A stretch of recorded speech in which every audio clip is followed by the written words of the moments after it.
नमस्कार दोस्तों, मैं आपका दोस्त एडवोकेट वीरेंद्र सिंह खुराना उपस्थित हूँ निर्णय अवलोकन की आज की श्रृंखला में। मित्रों, आज हम विश्लेषण कर रहे हैं बॉम्बे हाई कोर्ट की औरंगाबाद बेंच द्वारा 13 रिट पिटीशन में पारित कॉमन जजमेंट की। जी हाँ, आज दिनांक 30 अप्रैल 2020 को एक कॉमन जजमेंट पारित किया गया जो 13 रिट पिटीशन में कॉमन आया। इस बात के फैक्ट इस प्रकार से हैं कि 13 रिट बॉम्बे हाई कोर्ट में दाखिल होती हैं। उसमें यह कहा जाता है कि वर्ष 1971-72 में उनकी जमीन लेकर 10 मीटर चौड़ी रोड बनाई गई ईजीएसएस स्कीम के अंतर्गत, और उसके पश्चात अब यह कहा जा रहा है कि हाइब्रिड एम्यूनिटी स्कीम के अंतर्गत यह रोड चयनित हुई है और इसको चौड़ा किया जाना है, उनकी जमीन के ऊपर चौड़ा किया जाना है, जिसमें उनके व्यावसायिक प्रतिष्ठान भी हैं और उनकी दुकानें वगैरह भी हैं। और इनको यह कहा जा रहा है कि आप बिना किसी विधिक प्रक्रिया अपनाए हम इस पे आपके रोड चौड़ी की प्रक्रिया प्रारंभ कर देंगे। और इस पर उन 13 पिटीशन में यह कहना था याचिकाकर्ता का कि बिना विधिक प्रक्रिया अपनाए उनको बेदखल नहीं किया जाए। दूसरी ओर स्टेट का कहना यह था कि चूंकि यह सड़क, यह बात सही है कि इनकी जमीन लेकर बनाई गई थी 10 मीटर चौड़ी सड़क, और उसके पश्चात यह जमीन जो है डिस्ट्रिक्ट मेजर रोड में कन्वर्ट हो गई है और स्टेट हाईवे में भी कन्वर्ट हो गई है, और इसके तहत इन लोगों की जमीन की जो है उसमें कन्वर्ट होने के बाद काफी सारी जमीन, 16 मीटर जमीन लोग दबा ली है और वर्षों से इस पे यही लोग काबिज हैं, इसलिए इनसे एक्वायर करने की आवश्यकता नहीं है जमीन की। चूंकि इन्होंने गवर्नमेंट की जमीन पे कब्जा किया हुआ है इस समय, तो एक्वायर करने की आवश्यकता नहीं है। इस आधार पर ये रिट पिटीशन का विरोध किया गया। तो जब न्यायालय के समक्ष सब तथ्य आए तो यह भी निकल के आया कि जो उप सड़क है जो डिस्ट्रिक्ट मेजर रोड में कन्वर्ट हुई है, जो हाईवे में कन्वर्ट हुई है, उसमें मौके पे कुछ भी नहीं हुआ है, सिर्फ कागजों में हुई है।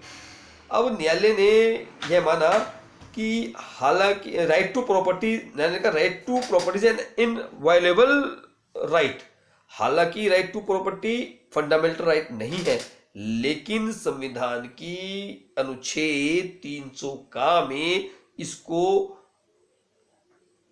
प्रोटेक्शन दिया गया है।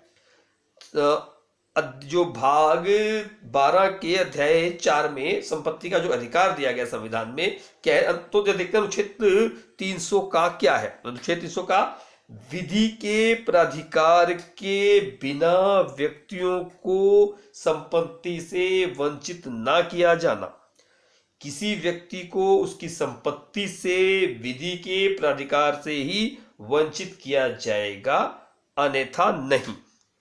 अब माननीय उच्च न्यायालय ने यह पाया कि कानून के द्वारा संचालित समाज में मनमानेपूर्ण व्यवहार की जगह नहीं है। यह आज माननीय उच्च न्यायालय ने कहा कि जो कानून के नियमों द्वारा संचालित समाज है उसमें मनमानेपूर्ण व्यवहार की जगह नहीं है। मनमानेपूर्ण व्यवहार न्याय व साम्य के सिद्धांत के विरुद्ध है। और जब एक ऐसी रोड जिस पर मौके पर आपकी सिर्फ 10 मीटर पे ही तारकोल बिछा है, काली रोड है, उसके पश्चात अब आप ये कहने जा रहे हैं कि 1-1 मीटर, उनका कहना स्टेट का था कि 1 मीटर एक साइड में, 1 मीटर एक साइड में हमको वैसे चौड़े के लिए चाहिए, और बाकी पूरी सड़क हमारी जो 16 मीटर है उसको चौड़ा किया जाना है। तो उन्होंने 16 मीटर किस आधार पर आप कह रहे हैं, जबकि आपकी और बिना एक्वायर किए। तो हाई कोर्ट ने कहा कि यदि आपको आवश्यकता है किसी भूमि के लिए, सड़क के लिए, तो आपको right to fair compensation and transparency in land acquisition and rehabilitation resettlement act 2013 के तहत आपको कार्रवाई करनी चाहिए या और किसी माध्यम से नेगोशिएशन करनी चाहिए इन लोगों के साथ। लेकिन इनकी सड़क, इनकी जमीन पर आप बिना किसी विधिक प्रक्रिया को अपनाए आप किसी भी तरह से इनको वंचित नहीं किया जा सकते।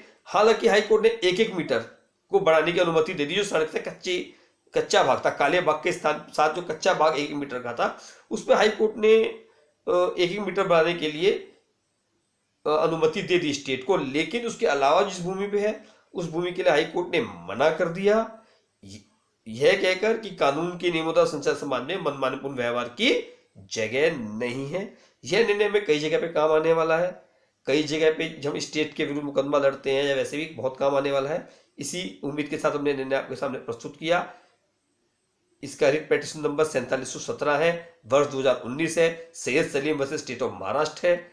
और हम फिर किसी निर्णय के साथ आपके समय उपस्थित होंगे। नमस्कार।